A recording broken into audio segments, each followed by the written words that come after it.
મહિષાસુરનો ત્રાસ વધે છે અને શિવનો પુત્ર જેને મારી શકે એવું એને વરદાન હોય,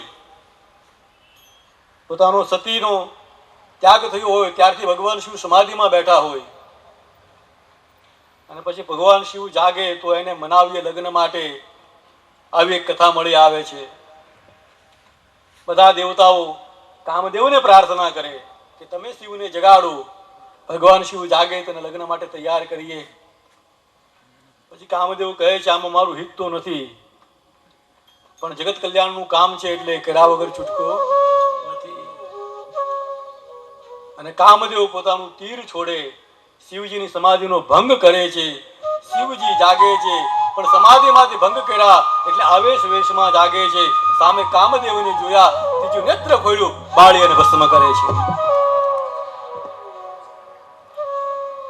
પછી તો કથા એવી છે, રતિયાના શરણે આવે ને કામદેવને આશીર્વાદ આપે ને કૃષ્ણના પુત્ર સ્વરૂપે પાછો કામદેવ એમને પ્રાપ્ત થાય ને એવી બધી કથા છે. પણ આપણે તો શિવવા તરફ જવાનું છે. એટલે બ્રહ્માજી દેવતાઓ ભગવાન શિવની પાસે આવે અને કાલી ઘાલી ભાષામાં ભગવાન શિવને મનાવે છે. બ્રહ્માજી એટલે બુદ્ધિના માલિક તો હોય જ ને. બધા દેવતાઓ બ્રહ્માજી ના આગળ કે બ્રહ્માજી તમે બુદ્ધિના માલિક છો, તમે પહેલા જાઓ અને ભગવાન શિવને મનાવો. કારણ કે ભગવાન શિવ સામે જવાનું આમ તો જલ્દી કોઈ સાહસ કરે નહીં, કારણ કે આ તો ભગવાન શિવ છે. એટલે બ્રહ્માજી ગયા, બ્રહ્માજીએ નિવેદન કર્યું. પહેલા તો આવું નિવેદન કર્યું કે હે ભગવાન શિવ, ઘણા સમયથી આપણા લોકમાં કોઈ લગ્ન થયા નથી એટલે અમને કોઈ જાનમાં જવાનો અવસર મળ્યો નથી. એટલે હે ભગવાન શિવ, તમે જો લગ્ન કરો તો અમને જાનમાં જવાનો અવસર પ્રાપ્ત થાય. ભગવાન શિવજી કે વાહરે, હું ભોળો છું પણ ગાંડો નથી. હું ભોળો છું પણ ગાંડો નથી. તમારી વાતનું બિલકુલ સમજું છું. તમે સ્વાર્થી દેવતાઓ મારી પાસે આવ્યા એટલે એમાં તમારો કોઈ સ્વાર્થ તો હોય જ છે. પણ ભગવાન શિવને ખબર હતી આ રાક્ષસનો ત્રાસ વધ્યો છે.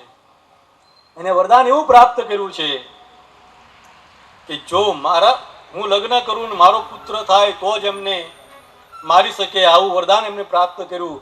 એટલે જગતના કલ્યાણ માટે, દેવતાઓના કલ્યાણ માટે, બ્રહ્માંડના કલ્યાણ માટે હવે ભગવાન શિવ લગ્ન કરવા માટે તૈયાર થયા છે. ભગવાન શિવ કહે કોઈ વાંધો નહીં, હું લગ્ન કરવા માટે તૈયાર છું. આ બાજુ સતીએ પોતાનો દેહનો ત્યાગ કર્યો હતો. એ જ સતીએ બીજો અવતાર ધારણ કર્યો છે હિમાલયને ત્યાં પુત્રના સ્વરૂપે. પૂર્વજન્મની ભ્રાંતિ હતી એટલે મન શિવના ચરણોમાં હતું. આપણી એક કહેવત છે ને, અંતે મતિ સા ગતિ. અંતકાળનું સ્મરણ બીજા જન્મમાં યાદ રહેતું હોય છે. અંતકાળની સ્મૃતિ, અંતકાળનું ચિંતન, અંતે મતિ સા ગતિ. ભાગવતમાં પેલી કથા મળે છે ને, ભરત એવો શ્રેષ્ઠ રાજા હોય કે જેના રાજ્ય કરવાની પદ્ધતિ ઉપરથી આપણા દેશનું નામ ભારત પડે છે. આવો શ્રેષ્ઠ રાજા, પણ એને સામાન્ય હરણમાં આસક્તિ થઈ ગઈ.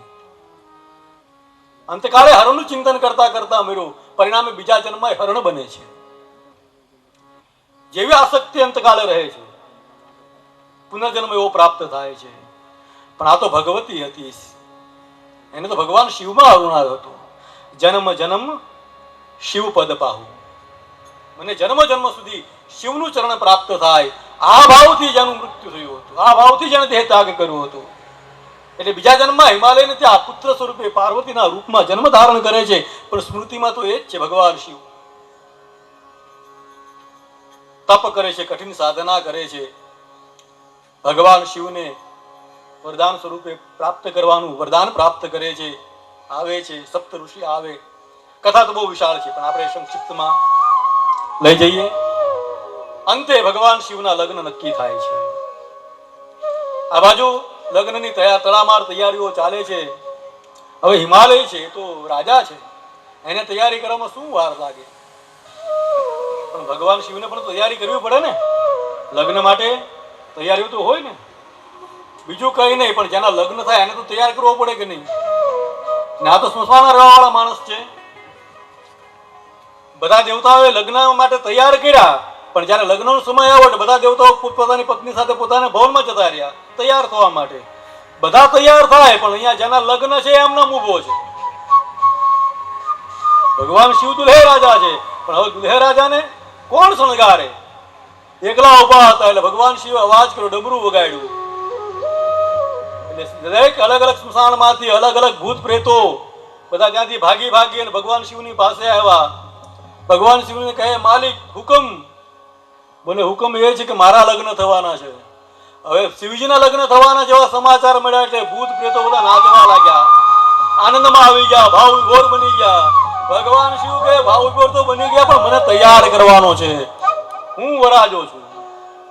અને પછી હવે બધા ભગવાન શિવને શણગારે છે. દેવતાઓ પોતપોતાના ભવનમાં ગયા, પોતપોતાના અલંકારો, પોતપોતાના ઘરેણાઓ, પોતપોતાના વસ્ત્રો પહેરવા લાગ્યા.